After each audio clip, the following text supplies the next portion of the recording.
Generative encoding is the encoding of data into a small subdimensional space that allows datasets to be aligned in that common latent space. So what I have done here with these three images is aligned gene expression with spatial histology via spatial transcriptomics. And you'll notice that somewhere around now, the image is all the same, but when some genes are perturbed in different ways, then the histology changes and goes down a different directed route. So the images are of perturbed histology, and you can tell that as different genes change, the histology changes in a different way.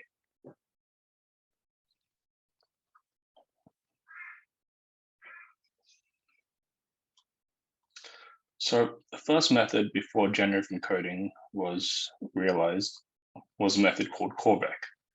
Now you notice the expression y equals a alpha x beta is very similar to a Procrustes type method, where y and x are datasets and alpha and beta are learnable parameters. Now, the idea here is that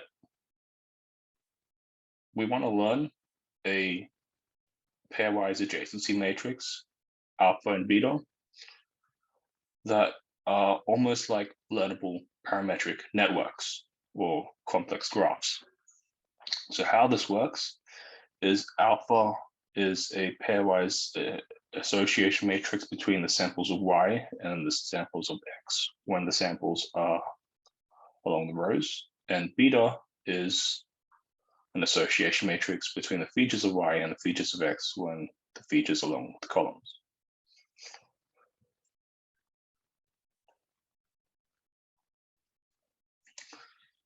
So this slide goes into more detail of Callback.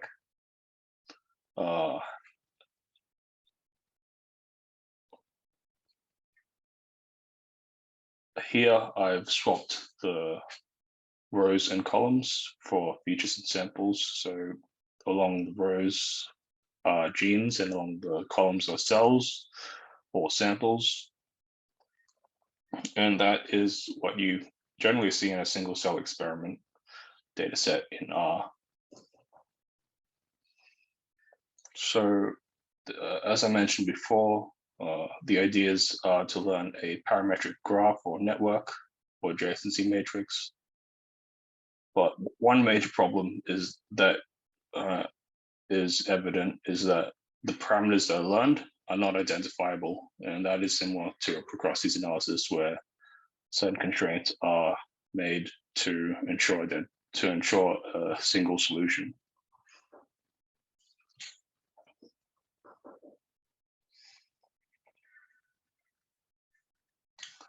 So this then goes on to the generative encoding model, where instead of y equals alpha x beta, we introduce two more parameters and have delta y gamma equals alpha x beta. Now you can see that because of the relationship, you can regenerate a pairwise adjacency matrix simply by inverting gamma on the left-hand side, moving it to the other side, and have beta gamma type network. And that essentially allows you to have a relationship between the features of y and the features of x. So the reason why this model was developed was due to several reasons. Firstly, the considerations of the algorithmic and numerical optimization. I want to make the model to learn faster, and also want to make the model identifiable. So those were partially the design model choices. The other last design model choice was the idea of encoding into a common latent space. So the common latent space is very important when aligning data sets together, and we'll see why soon. It also has connections to other methods, as you can see. The two main ones I'll go into is invariance and signal filters. So this is the model of G code or GC-proc as I described just now. And essentially, K, V, J, and U are parameters that encode Y and X into a D1 by D2 dimensional reduced space. And in the bottom figure, you can see how the matrix sizes work together to encode Y or X into that D-dimensional subspace. Now, this alone isn't sufficient to fully realize the potential of generative encoding. And so what we have to do next is introduce a latent space Q or R such that Y and X is decomposed into that latent space, or the latent space composes Y and X. So you'll see I've introduced the parameters Q and R and a decomposition of Y and X. So this decomposition here is a matrix decomposition. It's very similar to SVD, so just note that. And so in the first line, we have a decomposition of Y by K transpose Q V transpose. And notice that K and V were introduced earlier as the encoding, and now they've been reintroduced as part of the decomposition of Y. And that's quite important. And it shares links with SVD, which I'll go into now. So the decomposition of X is given as such. And in the second line, we have the generative encoding expression. And then once we substitute the decomposition into the generative encoding expression in the second line, we get the third line. And notice that with initialization by SVD, the parameter K transpose becomes the identity matrix, and so do the other three sets of parameters: V transpose V, J transpose U, they all become the identity matrix. Now, what this leaves is an equivalence between Q and R. So this means that they share a common latent space. So with a common latent space, that implies that the matrices are projected onto the common latent space, and thus Y and X have linked parameters that allow the transfer of information back and forth. So now I go into more properties and the details of generative encoding. I ensure identifiability. The D1 by D2 subspace ensures interpretability as well, with less parameters to look at. It also generates a learnable network where, as I said before, you invert one of the parameters on one expression and transfer it to the other side, creating a full network.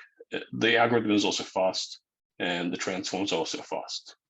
And so the four main topics I go into are the invariance property, the summary sampling property, the fast dimension reduction and transformation, as well as the fast learning algorithm. So this is linked to invariance. So what I have here are filters at the top. So when I say filters, I mean image filters that are matrix multiplied against the image, which you see at the bottom. So the filters are multiplied by, for example, a dot product against the image, and it extracts relevant information that co-occurs in both the image and the filter. And thus is why it is called a filter. So how it learns filters is essentially those 16 components at the top.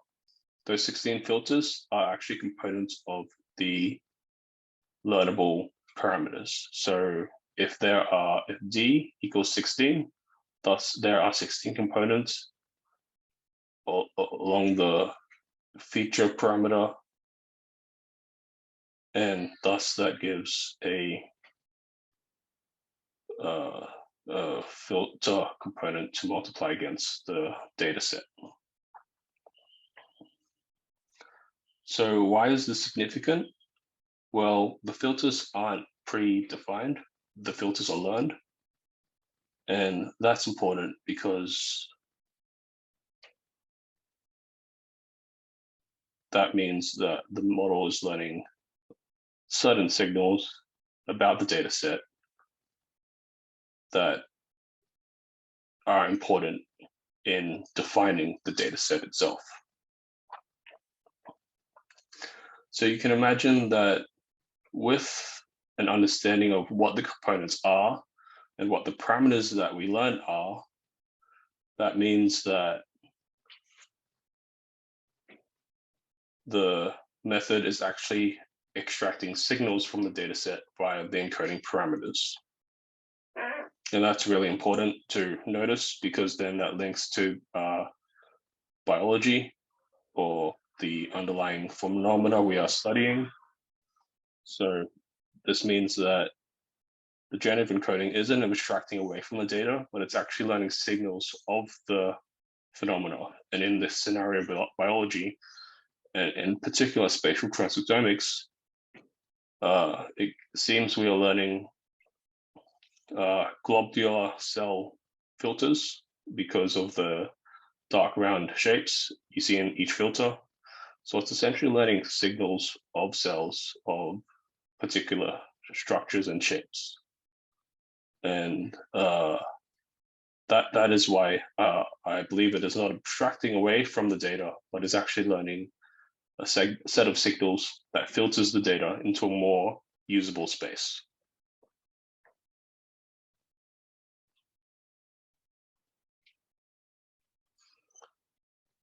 So the reason why the dimension reduction and transformations are quite quick is because it's pure matrix multiplication once the parameters are learned. In the feature encoding and the sample encoding, you see that the data set X is multiplied by U or K. And because it's a matrix multiplication, the dimension reduction is quite fast.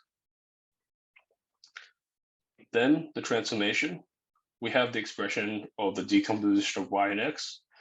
And once we substitute and rearrange some parts, we get a relationship between Y and X such that Y equals X, U, bracket U transpose U, bracket inverse B transpose. And so that expression relates Y and X, but the major limiting computational step is the inversion of U transpose U if the components are large enough. But given it's almost always below 100 dimensions in each D1 by D1, so that's the inversion of a matrix of D1 of 100 by 100. And that implies that the computational limiting step isn't the inversion of 100 by 100 size matrix, but is actually the matrix multiplication when the features are quite large. And so those two things together, this dimension reduction and the transformation, are not limited by the inversion of a matrix, but rather, in fact, it's actually the matrix multiplication when the features are quite large, say in the hundreds of thousands of features or hundreds of thousands of samples. So why is it a fast learning algorithm? Well, if you take the decomposition of X, J transpose R, U transpose, then you look at how you identify or update the parameters J transpose and U transpose. You'll notice that it's a simple inversion of J transpose R for U transpose, or an inversion of R U transpose to find J. But again, the major limiting computation step isn't the inversion of the D1 by D1 matrix. It is in fact the matrix multiplication. And as we all know, in programming languages, matrix multiplication is somewhat usually quite fast and one of the fastest operations. So in both the update steps of J and U, the inversion is of a D1 by D1 matrix or inversion of a D2 by D2 matrix. And given the user defines those, defines D1 and D2, and they're usually below 100, components each, then the inversion is quite quick. And so that brings it down the computational limiting step to the matrix multiplication. Here, I choose D1 and D2 to be 30.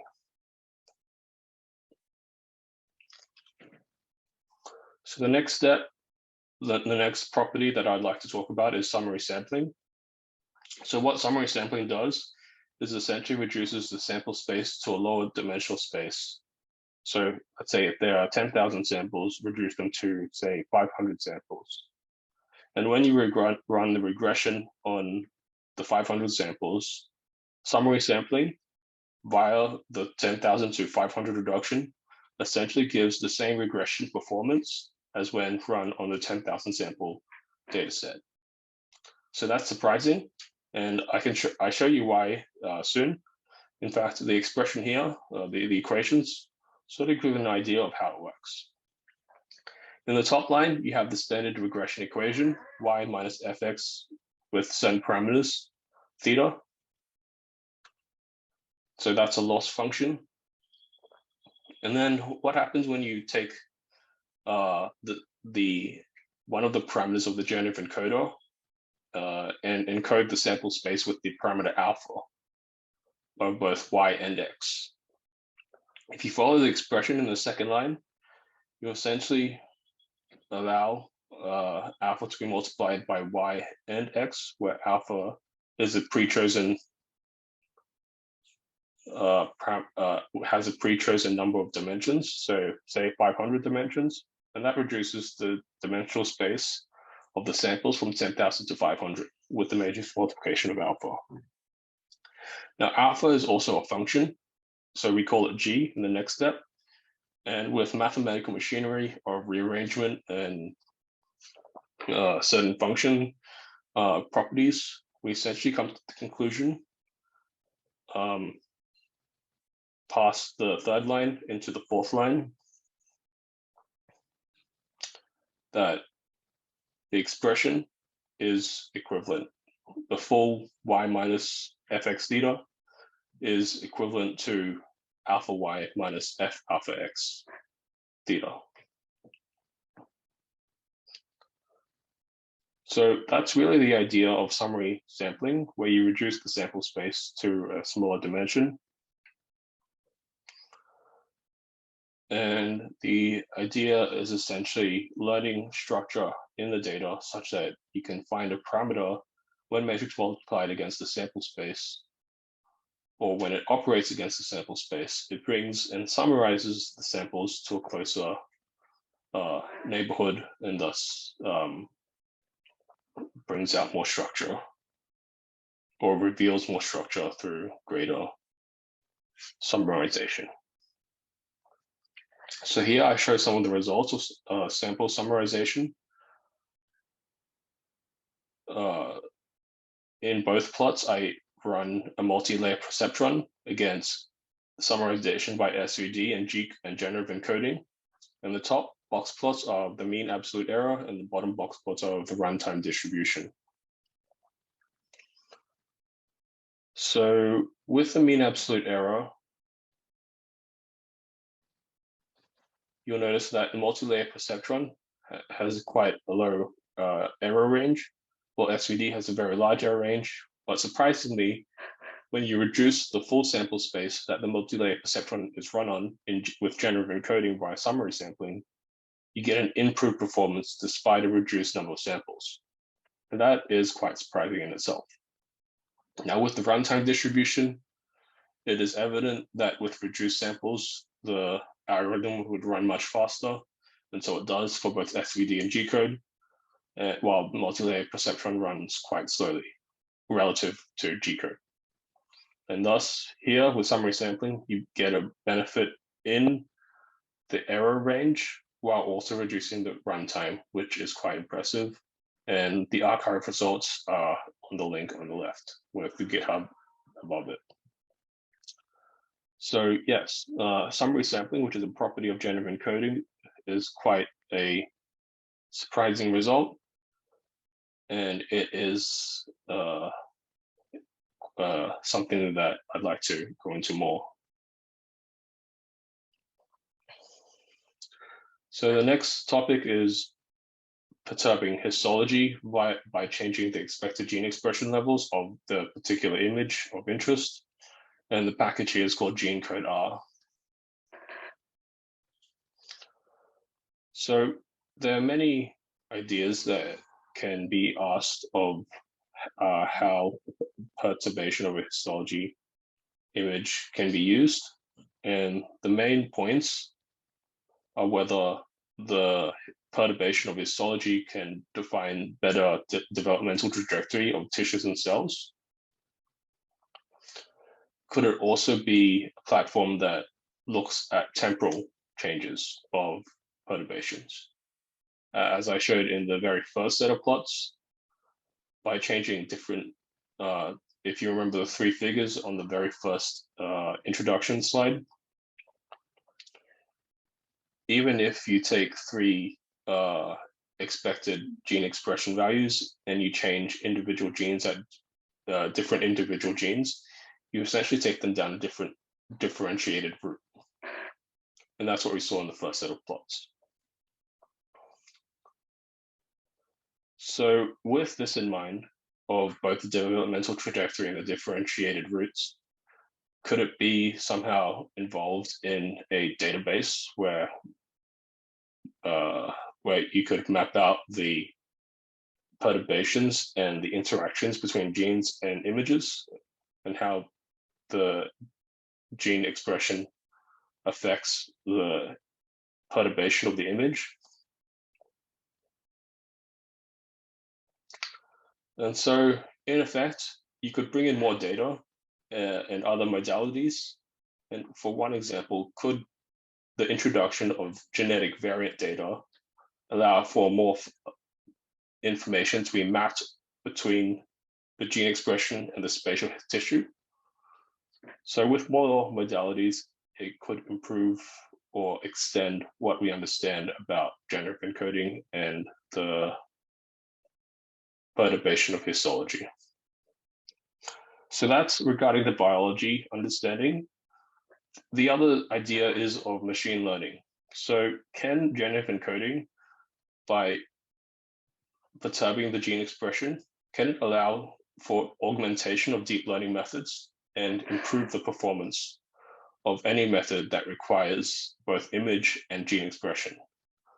Now, because we saw that generative encoding allows the transformation between gene expression and pixel histology and image histology, that almost gives an infinite range of possibilities, simply because of the sheer number of genes that can be perturbed and defined within the limits of the generative encoding model. Another idea is using summary sampling to speed up the performance of machine learning algorithms.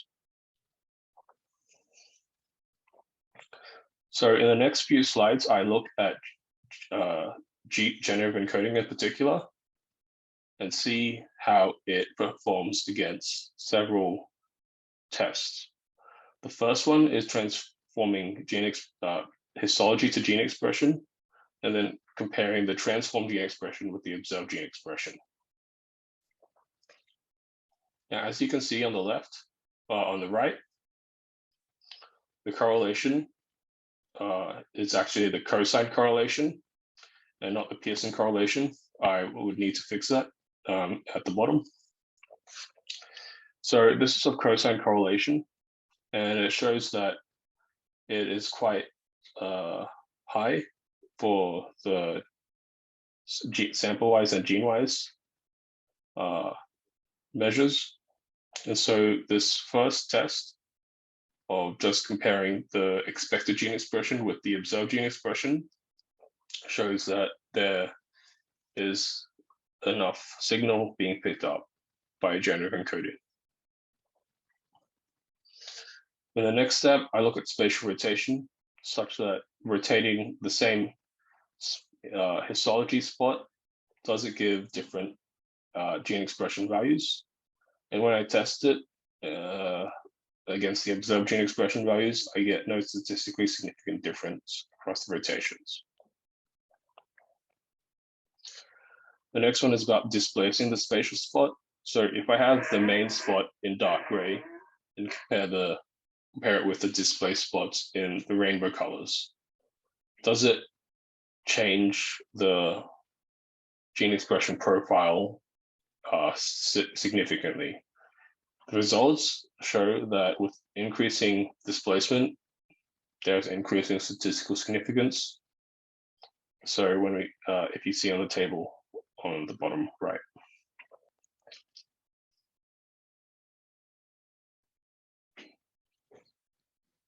The next slide is about spatial similarity. So if you take the main spot in dark gray and take overlapping image slides that overlap the main spot, is there any statistical significant difference? The answer is no. If you perturb the image displacement by a positive or -3 pixels, it shows that there is no significant difference. Now, just note that the window of the main image is about 64 by 64 pixels, and thus a perturbation displacement of 3 by 3 pixels should not significantly change the gene expression profile statistically significantly different. No, that should not be the case. So this slide is about spatial signals. In the first image, we see a large rectangular image of histology.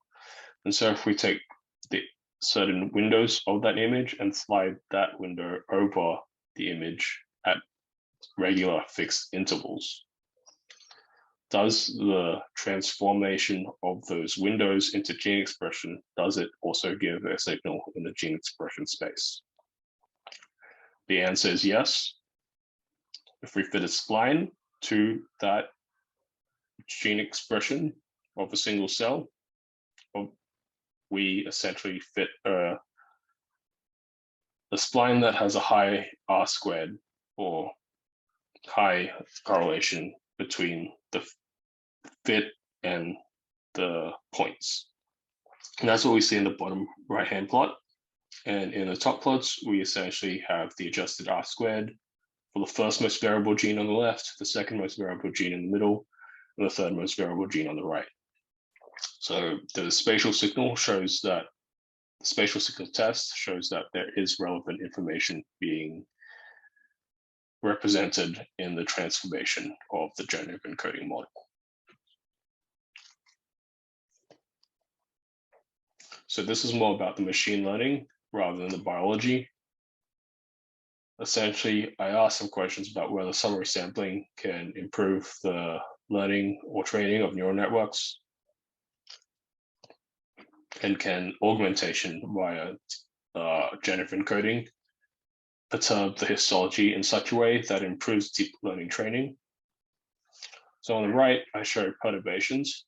I increase the immune profile or decrease the immune profile, and I also increase or decrease the epithelial profile.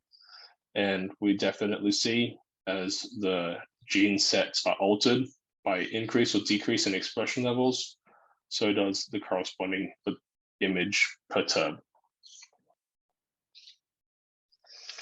Now, the last model that I'd like to talk about is called a linear mixed form, or LM form. And essentially, it is a linear mixed model with encoding transformations. So in the expression, we have the almost similar to a standard linear mixed model equation, except that I introduce an alpha parameter that is multiplied against y. And with that, it essentially brings it into the encoding space of generative encoders.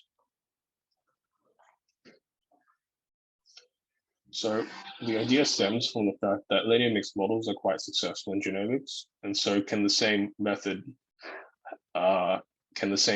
properties and qualities be translated to spatial transcriptomics?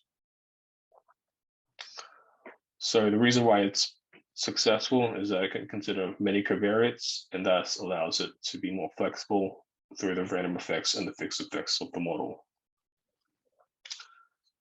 So the linear mixed form shares ideas with the generative encoder. Essentially, by matrix multiply against alpha for y, it can extend the total dimensions of y from usually one phenotype or one response variable to alpha's dimension of d1. And so d1 can be more than one. And that allows the parameters alpha, beta, and u to be greater than 1 on the when running the regression. And that allows the idea of encoding to be introduced into the model.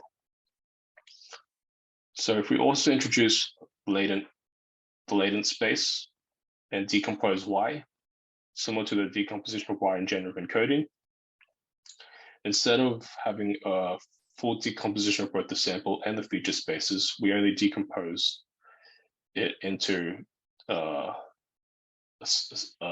certain matrix factorization, similar to the way non-negative matrix factorization is applied. But here we have the latent space represented by k or h, and we can see that y has a summation of latent space of k and h, while x, the fixed of x, has a latent space of k, and z, the random effects, has a latent space of h.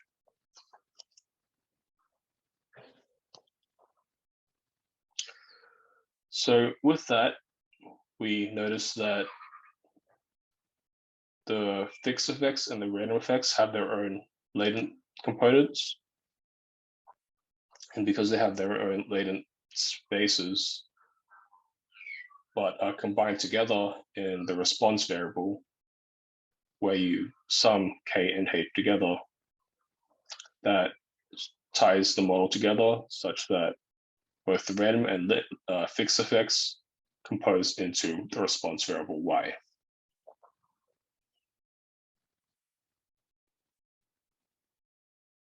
So this goes more into the properties of linear mixed forms.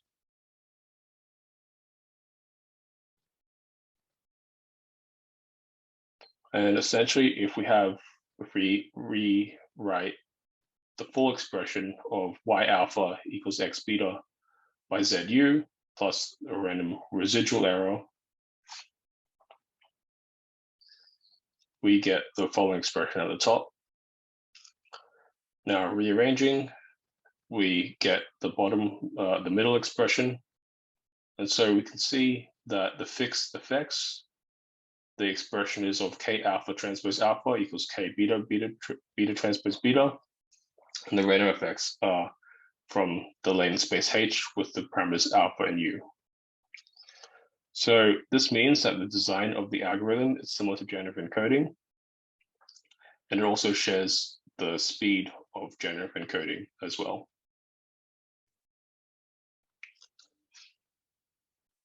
Now, I'll go into more detail of the results. So on the right, we see the real histology unperturbed image, and on the left, we see the transformed histology from gene expression.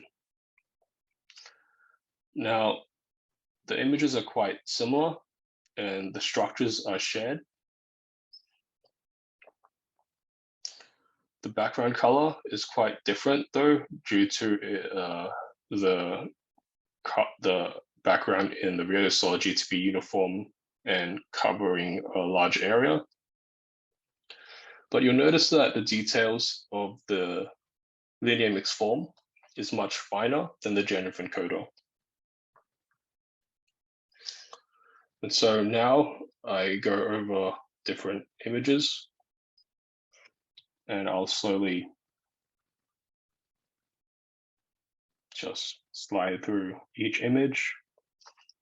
And you'll notice that the linear mixed form encapsulates the image of the actual histology with much greater detail than before with generative encoders.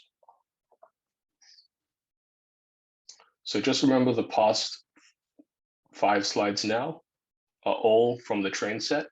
And so this is of fitting the train data. So we expect a good fit, and thus we expect the image to be almost identical to the real image. So what happens if we use the test set instead? If we transform the test set gene expression to a histology image, what do we see? So this is what we get. The real histology is on the right, and the transformed gene expression to histology is on the left.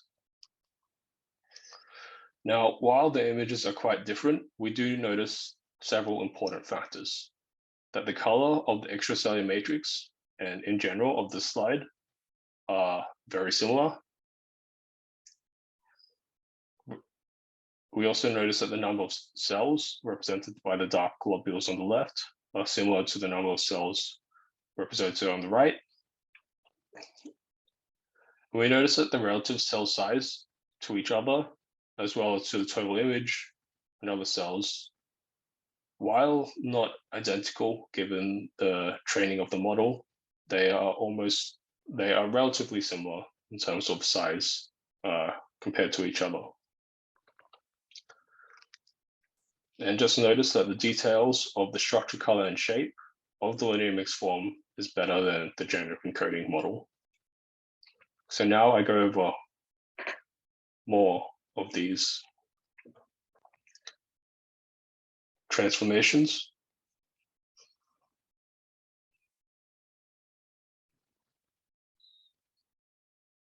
And you notice here that the structure, the cells are much more connected in the transformed histology, and that is also shown in the real histology image. You'll also notice that the color here is reflected clearly in the transformed gene expression histology. And you'll also notice that the extracellular matrix connects the cells much more clearly, similar to the real histology image. Here, you'll notice that the real histology image has quite a large number of cells, and that is also represented in the gene expression transformation to histology.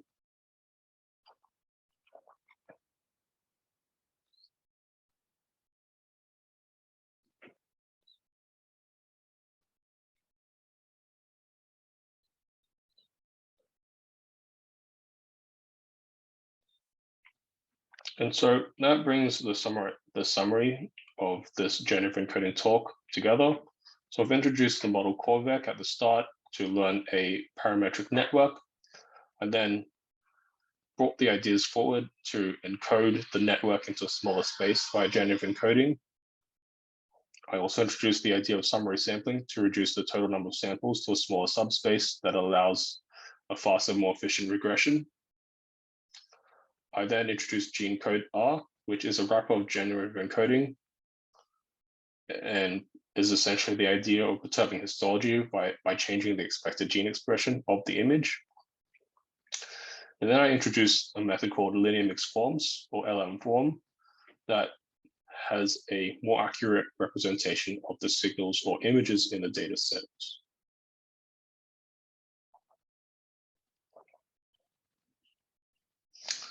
So I'd like to acknowledge collaborators, Dr. Alan Huang from the University of Queensland for his help on the technical aspects and discussion of the theory.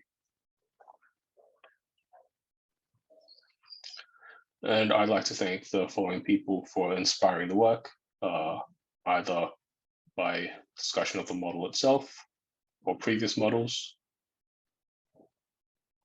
or in general about ensuring that the focus of the method should be on the biology and not abstracting it away too much.